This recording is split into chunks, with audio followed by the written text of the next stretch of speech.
Haleluya, haleluya, haleluya. Shalom saudaraku yang di rumah, dimanapun saudara berada.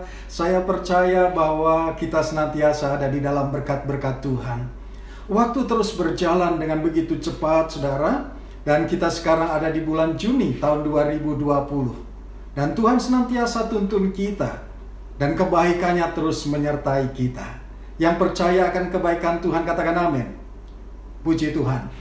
Nah saudara, di dalam bulan-bulan berjalan kita senantiasa dituntun oleh Tuhan dengan satu tema demi tema. Nah bulan lalu saudara, bulan Mei 2020 kita dituntun Tuhan dengan satu tema kemenangan. Siapa di antara saudara di bulan yang lalu senantiasa mendapatkan kemenangan dari Tuhan? Boleh angkat tangannya? Oh puji Tuhan.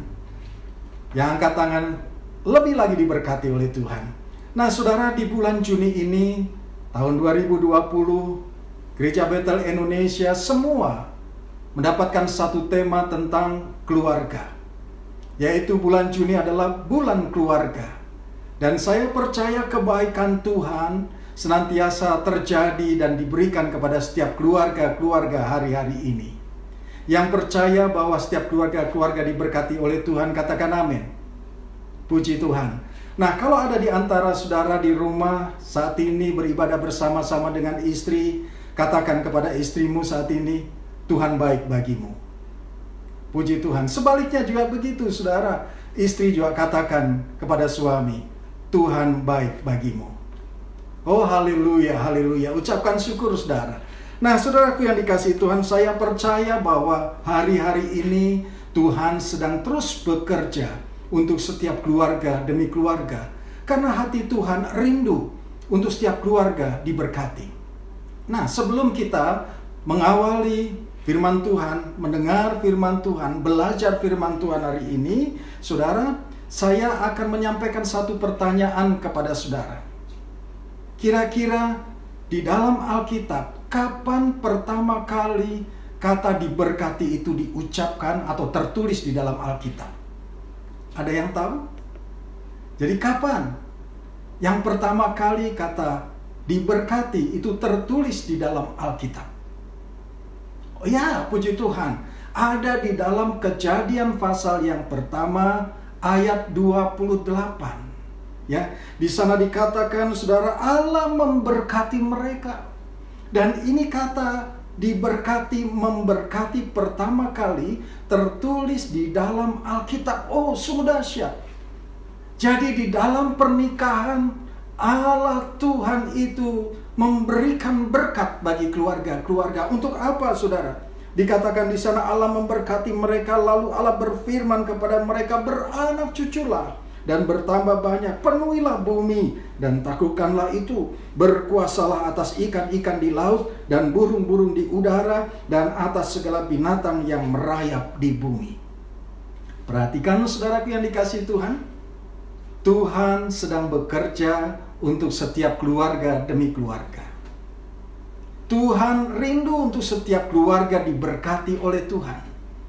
Yang percaya katakan amin. Puji Tuhan. Nah, itulah sebabnya pada pagi hari ini, saudara, saya akan menyampaikan satu tema khotbah, yaitu rumahku tempat aku pulang. Katakan bersama dengan saya, rumahku tempat aku pulang. Puji Tuhan. Nah, saya akan membawa kita untuk membaca bersama-sama Alkitab firman Tuhan. Saudara yang ada di rumah boleh ambil Alkitab saudara. Buka Alkitab saudara, mungkin ada di dalam aplikasi handphone saudara. Juga boleh buka, terambil dari Kisah Para Rasul pasal yang ke-10 ayat pertama sampai dengan 9. Ya, perikopnya adalah Petrus dan Kornelius. Saya akan membacakannya bagi kita sekalian. Firman Tuhan. Di Kaisarea ada seorang yang bernama Kornelius, seorang perwira pasukan yang disebut pasukan Italia. Ia saleh. Ia serta seisi rumahnya takut akan Allah, dan ia memberi banyak sedekah kepada umat Yahudi dan senantiasa berdoa kepada Allah.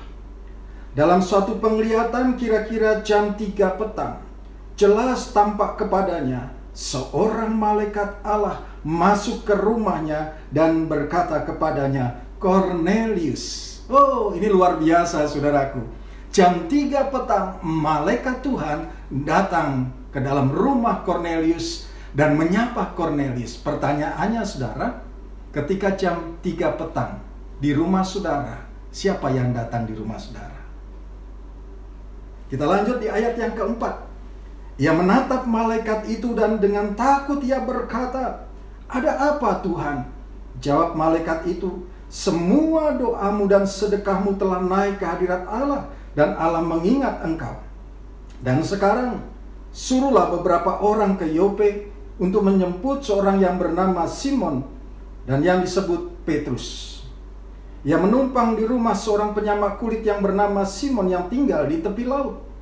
Setelah malaikat yang berbicara kepadanya itu meninggalkan dia, dipanggilnya 2 orang hambanya beserta seorang prajurit yang saleh dari orang-orang yang selalu bersama-sama dengan dia. Dan sesudah ia menjelaskan segala sesuatu kepada mereka, ia menyuruh mereka ke Yope. Keesokan harinya, ketika ketiga orang itu berada dalam perjalanan dan sudah dekat kota Yope, kira-kira pukul 12 tengah hari, naiklah Petrus ke atas rumah untuk berdoa. Yang berbahagia adalah mereka yang mendengarkan firman Tuhan, yang menyimpannya di dalam hati dan yang melakukannya di dalam kehidupan sehari-hari. Saudaraku yang dikasihi Tuhan, saya percaya bahwa setiap kita merindukan yang namanya keluarga, rumah tangga seperti rumah tangga keluarga daripada Kornelius. Ini luar biasa. Ketika kita membaca firman Tuhan dari ayat pertama sampai dengan ke-9, maka di sana kita dapat gambarkan, kita dapat bayangkan keluarga rumah tangga Kornelius begitu teduhnya, begitu tenangnya, begitu nikmatnya di dalam keluarga Kornelius ini. Sehingga boleh dikatakan Kornelius berkata, "Keluargaku adalah tempat di mana surga itu berada." Dan saya percaya ini merupakan dambaan setiap kita. Keluarga demi keluarga, supaya setiap keluarga memiliki yang namanya sukacita, damai sejahtera, diberkati ketenangan. Apakah itu boleh terjadi dalam kehidupan setiap keluarga demi keluarga? Ya, pasti terjadi. Kenapa? Karena Tuhan sedang bekerja di dalam setiap keluarga demi keluarga. Tuhan rindu untuk setiap kita diberkati. Saudaraku yang dikasihi Tuhan, ini sungguh luar biasa. Ia saleh, ia seisi rumahnya takut akan Allah, dan ia memberi banyak sedekah kepada umat Yahudi, dan senantiasa ia berdoa kepada Allah. Luar biasa, bukan? Luar biasa. Saudara, kalau ada keluarga seperti ini, ada keluarga seperti keluarga Kornelius, pertanyaannya adalah, apakah keluarga kita dapat menikmati keadaan yang seperti ini? Pasti bisa. Yang percaya bahwa keluarga kita juga akan sama seperti keluarga Kornelius, boleh angkat tanganmu.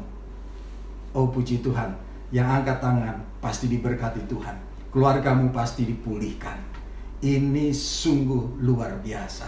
Saudara, kalau keluarga kita adalah sama seperti keluarga Kornelius ini, saudara, maka di sana suasana surga begitu kita rasakan, sehingga kemanapun kita pergi, selalu rindu untuk pulang. Saudara, sebagai hamba Tuhan, kalau saya diutus Tuhan untuk melayani, ya, keluar kota, keluar daerah, bahkan keluar negeri untuk memimpin rombongan saudara, maka sebagai hamba Tuhan, pasti mendapatkan satu servis yang bagus, ya, katakanlah hotel yang bagus. Saudaraku yang dikasihi Tuhan, saya bisa menikmati itu paling hanya 2 hari, 3 hari. Selebihnya saya rindu untuk kembali ke rumah. Kenapa? Karena rumahku adalah surgaku.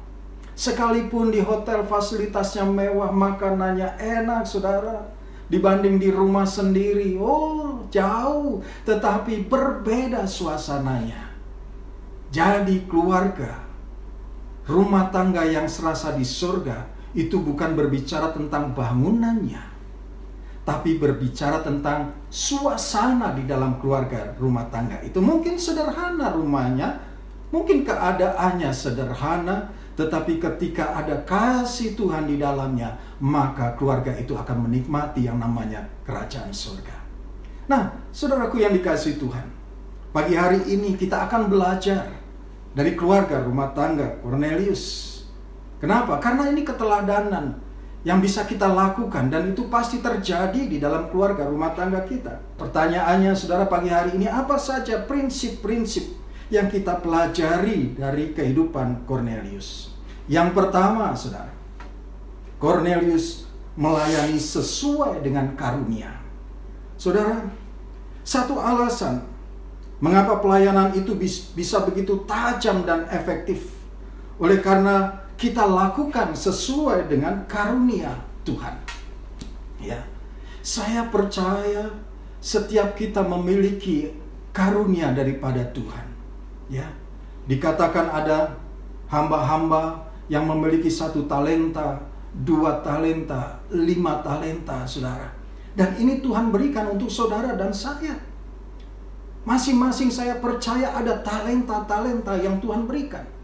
Oleh sebab itu, saudara, supaya kita menikmati yang namanya keluarga yang penuh dengan damai sejahtera, maka saudara, ketika kita melayani dengan kasih karunia yang Tuhan berikan kepada kita. Mungkin karunia saudara berdoa, lakukan pelayanan untuk berdoa hari-hari ini ketika ada di rumah, saudaraku. Nah, saudara, atau mungkin saudara bisa memberikan satu pujian penyembahan yang indah, saudara bisa memberikan pelayanan itu kepada Tuhan. Dan itu sangat memberkati, saudara. Dan di dalam Alkitab, Cornelius melayani sesuai dengan karunia yang Tuhan berikan. Maka saudara, di sana dikatakan Cornelius dan keluarganya itu saleh, begitu menghormati Tuhan, begitu takut akan Tuhan. Takut akan Tuhan artinya saudara, menjaga kehidupannya. Dan keluarga Cornelius juga dikenal oleh orang-orang untuk murah hati, dengan murah hati memberi sedekah. Ya, sangat murah hati, suka memberi, suka bersedekah. Kenapa? Karena keluarga ini diberkati dengan apa yang ada, diberkati untuk menjadi berkat. Dan apalagi saudara, di dalam Alkitab dikatakan mereka senantiasa berdoa. Berdoa, bukan berdebat. Hati-hati saudara, ya. Kalau hari-hari ini di dalam beberapa bulan kita ada di rumah saja, waktunya begitu panjang bersama dengan keluarga, suami waktunya sepanjang hari dengan istri, istri sepanjang hari dengan suami. Maka saudara, waktu kita untuk apa? Apakah waktu kita untuk berdoa atau berdebat? Ya, hati-hati saudara, karena waktu yang panjang bisa saja saudara itu membuat satu gesekan-gesekan di dalam keluarga. Orang yang berdebat artinya memaksakan pikirannya sendiri.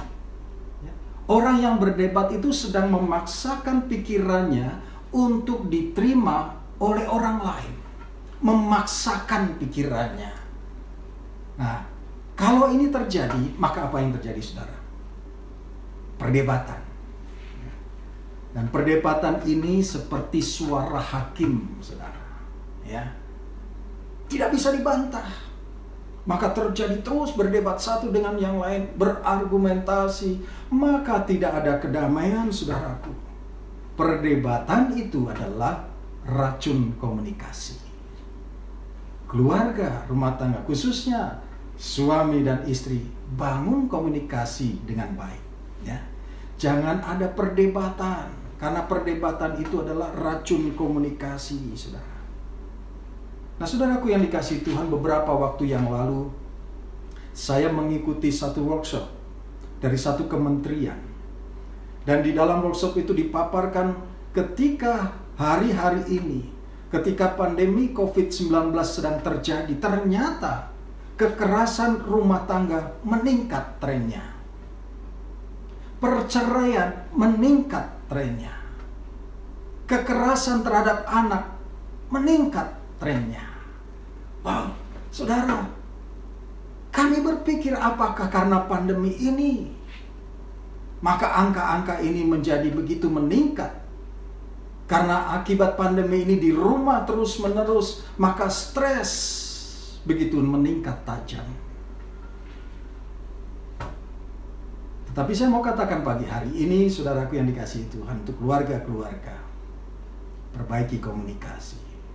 Ya, saudara, kita kenal yang namanya istilahnya adalah MLM, multi level marketing. Ya, jadi dari 1 menjadi 2, 2 menjadi 4, 4, 8 dan seterusnya dan seterusnya. Ayo hari-hari ini saudara, kita rubah MLM itu menjadi MLH, multi level helping. Jadi kita mendorong untuk menolong siapapun, terlebih yang ada di dalam keluarga rumah tangga kita. Multi level helping, menolong, membantu. Dan saya percaya kalau ini kita kerjakan, keluarga kita penuh dengan damai sejahtera. Ketika keluarga itu penuh dengan damai sejahtera, saudara, maka dia akan merasakan ada suasana kasih Tuhan. Dan dia akan membawa keluarga ini untuk hidup di dalam kesalehan. Ketika ada kasih Tuhan di dalam keluarga rumah tangga, maka dia penuh dengan rasa untuk memberi, bersedekah, murah hati, tidak pelit. Dan ketika ada kasih Tuhan di dalam keluarga rumah tangga, pasti keluarga ini suka berdoa. Sudahkah saudara membangun mezbah keluarga? Para suami, sudahkah engkau menjadi imam di dalam keluargamu? Untuk menjadi imam, membangun mezbah keluarga di dalam keluarga rumah tanggamu? Ini saatnya engkau bangkit untuk menjadi imam di dalam keluarga rumah tanggamu. Bangun mezbah keluarga. Saudara, mungkin saudara berkata, Pak, saya nggak bisa berkhotbah. Pak, saya tidak punya suara yang bagus. Jangan khawatir.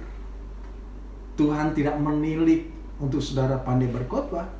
Tetapi mari bangun mezbah keluarga dengan doa. Tuhan menilik hatimu. Dan saya percaya ketika engkau berdoa dengan hati yang sungguh-sungguh kepada Tuhan, hadirat Tuhan turun. Sesuai dengan karunia-Mu, lakukanlah itu. Nah, saudaraku yang dikasihi Tuhan, Mazmur 25 ayat 12 berkata, siapakah orang yang takut akan Tuhan? Kepadanya Tuhan menunjukkan jalan yang harus dipilihnya. Di masa pandemi COVID-19 ini, saya mengerti banyak orang yang takut. Takut untuk keluar rumah. Takut berdekatan dengan orang lain.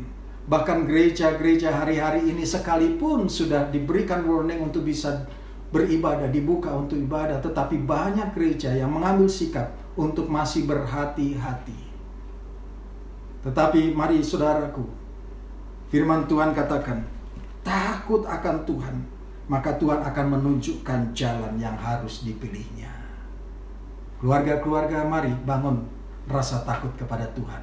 Maka engkau akan dituntun jalanmu oleh Tuhan. Untuk kemana?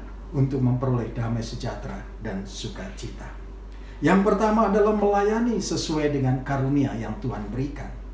Yang kedua, saudara, kita belajar dari keluarga Cornelius ini. Yang kedua adalah membawa orang lain mengenal Tuhan. Ya. Di dalam Kisah Para Rasul ayat 23 dan 24, ia berkata begini. Ia mempersilahkan kepada mereka untuk bermalam di situ. Siapa yang dimaksudkan? Petrus. Ya. Keesokan harinya ia bangun dan berangkat bersama-sama dengan mereka dan beberapa saudara dari Yope menyertai dia. Dan pada hari berikutnya sampailah mereka di Kaisarea.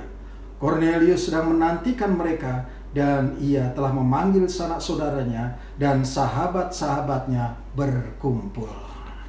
Jadi saudaraku yang dikasihi Tuhan, ketika Cornelius, keluarga Cornelius ini ya merasakan kasih Tuhan, maka itu bukan untuk dirinya sendiri. Karena dia tahu bahwa kebahagiaan keluarganya, damai sukacita keluarganya, berkat-berkat keluarganya itu datang daripada Tuhan. Itulah sebabnya dia tidak membiarkan itu hanya untuk dirinya sendiri dan keluarganya, tetapi dia rindu untuk membawa orang lain untuk mengenal akan kasih Tuhan dan mendapatkan berkat yang sama. Oleh sebab itu Alkitab berkata, Cornelius mengundang Petrus untuk datang ke rumahnya. Kenapa, saudara? Ya, Cornelius tidak pandai berkhotbah. Cornelius barangkali hanya berdoa, membagi kasih, tetapi dia mengundang Petrus, hamba Tuhan yang luar biasa, yang diurapi oleh Tuhan untuk membagikan Injil Tuhan. Dan Cornelius belajar akan kebenaran firman Tuhan, bukan untuk dirinya sendiri bersama dengan keluarga, tetapi dikatakan untuk saudara-saudara, teman-temannya, dan orang-orang lain. Ya, dikatakan, dan pada hari berikutnya sampailah mereka di Kaisarea. Cornelius sedang menantikan mereka. Cornelius begitu rindu untuk kehadiran seorang hamba Tuhan, untuk mengajarkan Injil Tuhan. Ya, lalu dikatakan apa lagi, saudara? Dan ia telah memanggil sanak saudaranya dan sahabat-sahabatnya berkumpul. Dia undang saudara-saudaranya, dia undang kerabat-kerabatnya, sahabat-sahabatnya datang ke dalam rumahnya. Untuk apa? Untuk membangun komunitas. Kalau di gereja kita, ini adalah community of love. Oleh sebab itu, saudara, hari-hari ini mau tidak mau kita harus membangun yang namanya komunitas keluarga, community of love. Mari masuk di dalam kul-kul, ya. Mari masuk di dalam komsel. Beribadah di rumah-rumah, sementara memang kita belum bisa begitu leluasa beribadah di gereja. Mari kita beribadah di dalam rumah. Keluarga inti dan keluarga-keluarga yang lain boleh datang, ya, untuk berdoa bersama-sama. Ini artinya apa, saudaraku yang dikasihi Tuhan? Cornelius begitu rindu, ya, supaya orang lain juga mendapatkan kabar keselamatan, mendengar Injil Tuhan, saudaraku. Dan mengumpulkan saudara, mengumpulkan sahabat tidaklah mudah, saudara. Coba saja saudara mengundang untuk yuk kita ibadah. Itu tidak mudah, ya, tidak mudah. Tetapi itu perlu satu kesungguhan. Kalau belum berhasil hari ini, lakukan besok. Belum berhasil besok, lakukan lusa. Sampai mereka kemudian berkata, ya, aku akan bersama-sama dengan engkau untuk aku beribadah di dalam rumahmu. Wow, luar biasa, saudaraku. Ya, ini adalah hari-hari di mana Tuhan sedang bekerja untuk keluarga-keluarga. Mari berkumpul di dalam keluarga. Bangun komunitas. Community of love. Cool. Beribadah di dalam komsel. Sementara kita belum bisa beribadah di gereja, saudara. Dan yang ketiga, ya, yang pertama adalah melayani sesuai dengan karunia. Yang kedua adalah membawa orang lain untuk mengenal Tuhan. Dan yang ketiga adalah memuliakan dan melayani Tuhan bersama dengan keluarga. Kita lihat di dalam ayat yang ke-46 sampai dengan 48, saudara. Ayat 46 sampai dengan 48 berkata begini. Sebab mereka mendengar orang-orang itu berkata-kata dalam bahasa roh dan memuliakan Allah. Lalu kata Petrus, bolehkah orang mencegah untuk membaptis orang-orang ini dengan air, sedangkan mereka telah menerima Roh Kudus sama seperti kita? Lalu ia menyuruh mereka dibaptis dalam nama Yesus Kristus. Kemudian mereka meminta Petrus supaya ia tinggal beberapa hari lagi bersama-sama dengan mereka. Saudara, apa yang dimaksudkan? Cornelius sedang rindu untuk bersama-sama melayani Tuhan. Beberapa hari yang lalu, saudara, kita merayakan pencurahan Roh Kudus. Dan saya percaya setiap saudara yang ada di rumah sudah dipenuhkan dengan kuasa Roh Kudus. Hati saudara sudah dipenuhkan dengan Roh Kudus, hidup saudara dipenuhkan dengan Roh Kudus. Keselamatan ada bersama-sama dengan kita. Dan saya percaya ketika kita ada di dalam komunitas ibadah keluarga, community of love, saudara, cool itu, maka saya percaya suatu saat di mana orang-orang yang berkumpul di dalam keluarga rumah tangga kita memiliki satu kerinduan untuk lebih dekat dengan Tuhan. Mereka minta dibaptis. Dan ini adalah masa penuaian yang besar dan yang terakhir. Dan saya mau katakan begini, saudaraku yang dikasihi Tuhan, waktu-waktu yang ke depan bukan semakin baik. Bukan semakin baik. Buktinya saudara, untuk beribadah kita tidak lagi leluasa. Ada satu ketentuan-ketentuan yang harus kita taati, ya. Kapasitas gereja tidak lagi full 100%, tetapi dibatasi 50%. Pintu masuknya juga harus berbeda antara pintu masuk dengan pintu keluar. Dan setiap orang yang datang beribadah harus memakai masker. Saudara, sebelum memakai masker masuk ke gereja harus cuci tangan dan seterusnya. Ada protokol-protokol yang harus ditaati. Ini ketentuan pemerintah. Oleh sebab itu kalau ada ketentuan pemerintah, saudara, kita harus taati. Jangan dilanggar. Karena pemerintah itu adalah wakil Tuhan yang ditunjuk Tuhan untuk kita taati. Dan ketika kebijakan pemerintah diberlakukan adalah untuk kebaikan kita. Saudara, ketika keluarga rumah tangga kita ada di dalam hadirat Tuhan, kasih Tuhan penuh, maka seisi keluarga itu akan hidup saleh sama seperti keluarga Cornelius. Dan kesalehan hidup inilah yang harus kita kejar. Kesalehan hidup harus kita berikan kepada Tuhan Yesus di hari-hari ini, menjelang kedatangan Tuhan Yesus kali yang kedua. Sehingga saudara berani berkata, hidupku bukan aku lagi, tetapi Kristus yang ada di dalamku. Karena kita hidup saleh di hadapan Tuhan. Dan kalau kita, keluarga kita, menikmati kasih Tuhan, maka dengan penuh sukacita kita akan bersedekah. Dengan penuh sukacita kita akan memberi. Dan saya percaya ini merupakan satu ketaatan kepada Tuhan. Karena perintah Tuhan adalah mengasihi Tuhan dan mengasihi sesama. Dan orang yang menikmati kasih Tuhan, sukacita Tuhan, keluarga itu pasti penuh dengan doa. Saudaraku yang di rumah, para suami dan istri, saya percaya hari-hari ini Tuhan sedang bekerja. Bagi saudara yang rindu untuk keluarga rumah tangganya dijamah oleh Tuhan, diberkati oleh Tuhan, boleh angkat tanganmu. Oh puji Tuhan, saudara yang mengangkat tangan, keluargamu hari-hari ini sedang ada di dalam tangan Tuhan Yesus dan sedang diberkati oleh Tuhan. Berkat Tuhan sedang dicurahkan untuk saudara dan saya, agar nama Tuhan dipermuliakan. Mari setiap keluarga kita nyanyikan lagu ini dengan segenap hati kita bersungguh-sungguh. Kami datang di hadirat-Mu dalam satu kasih dengan bersehati, berjanji setia sampai akhir, mengasihi-Mu Yesus. Kami datang di hadirat-Mu dalam satu kasih dengan bersehati, berjanji setia sampai akhir, mengasihi-Mu Yesus.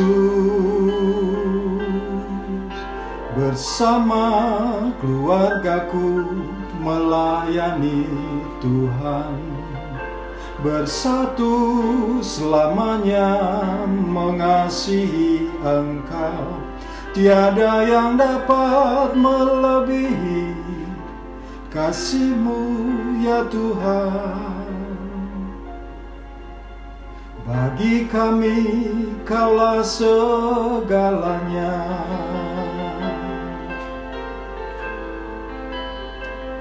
Haleluya, haleluya.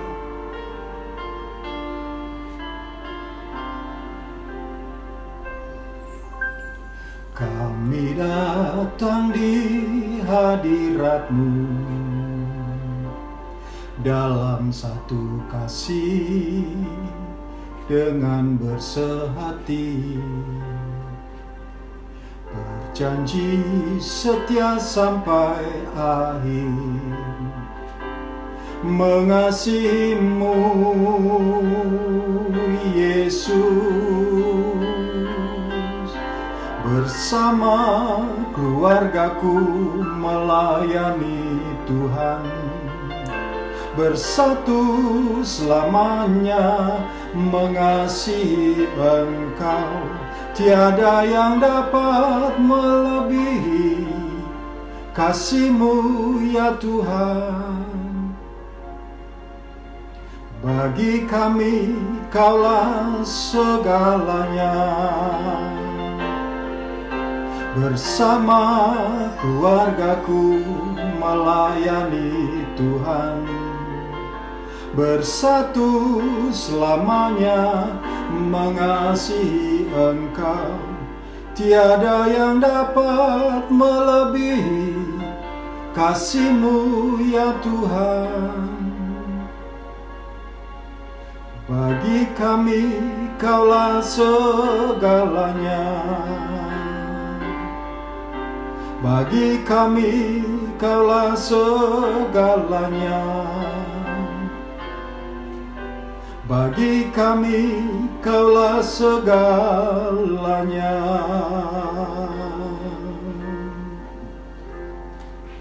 Keluarga-keluarga yang ada di rumah, saya akan membacakan firman Tuhan di dalam Mazmur 128.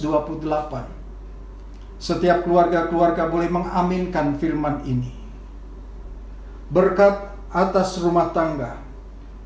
Berbahagialah setiap orang yang takut akan Tuhan, yang hidup menurut jalan yang ditunjukkannya.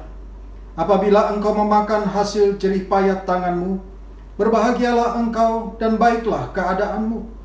Istrimu akan menjadi seperti pohon anggur yang subur di dalam rumahmu. Anak-anakmu seperti tunas pohon zaitun sekeliling mejamu. Sesungguhnya demikianlah akan diberkatilah orang laki-laki yang takut akan Tuhan.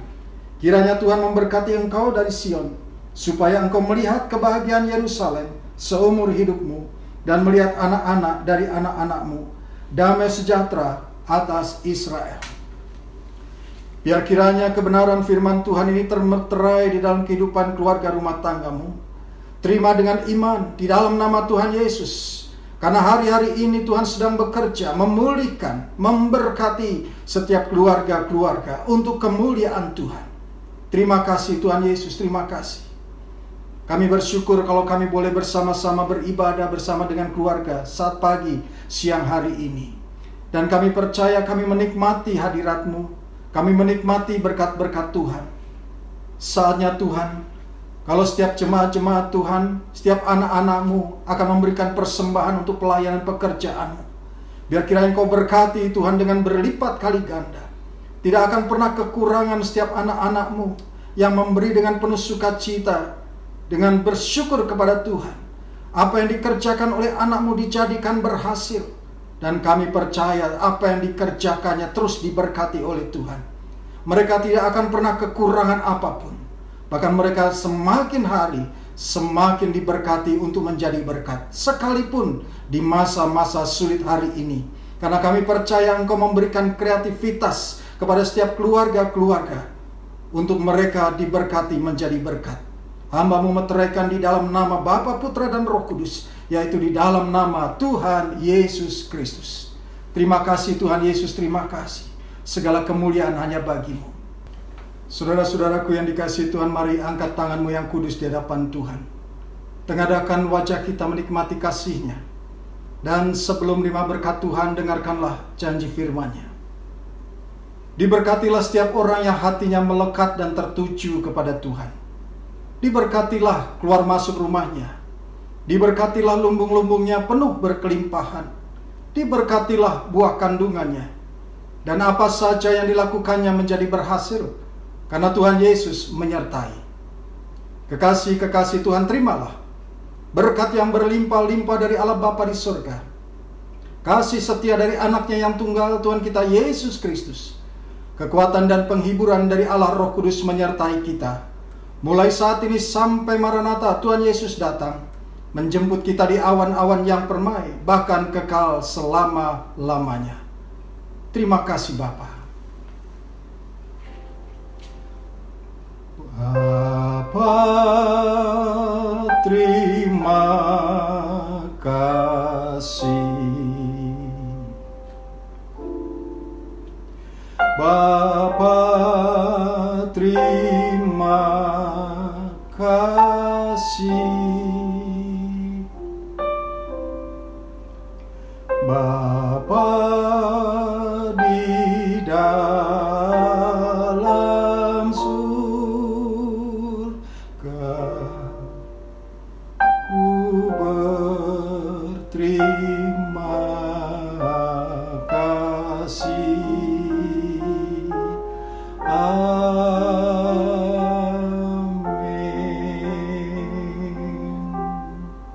Saudaraku yang dikasihi Tuhan, selamat hari Minggu. Tuhan Yesus memberkati kita sekalian. Tetap sehat, tetap semangat. Haleluya. Tuhan Yesus berkati. Haleluya.